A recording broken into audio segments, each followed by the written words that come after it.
Седмиот диалог меѓу САД и Кина доаѓа во време на зголемена американска загриженост за кибернетската безбедност по масивниот упад во податоци, што засега милиони федерални владини работници. Истражителите се обидуваат да го утврдат изворот. Некои веруваат дека е Кина. Без да ја издвои Кина, подпредседателот Џо Бајден рече дека постои итна потреба да се утврди систем со правила за области како кибернетскиот простор.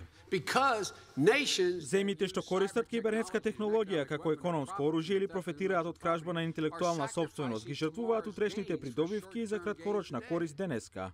Тој исто така изрази загриженост за состојбата со човековите права, за жените, малцинствата и новинарите.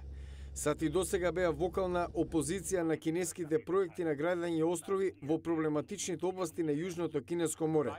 Прашање за кое државниот секретар Џон Кери рече дека ќе го покрене со неговите колеги. Ке зборуваме за регионалната безбедност во Азискиот Пацифик, вклучувајќи и стабилноста на Корејскиот полуостров и за потребата да се намали тензијата во Јужното Кинеско море и во Источно Кинеските води.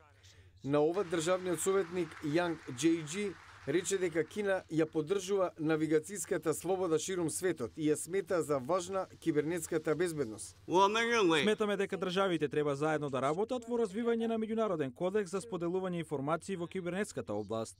Постоечките несогласувања по вакви прашања сепак нема да ги застранат разговорите во тек, вели аналитичарката за азиски прашања Бони Гласер.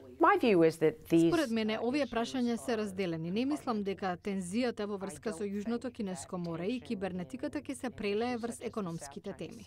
Во знак на соработка, САД и Кина подпишаа 6 партнерски договори за справување со климатските промени, ресурсите на чиста енергија и заштитата на животната средина, вклучувајќи ги напорите за заштита на морските желки.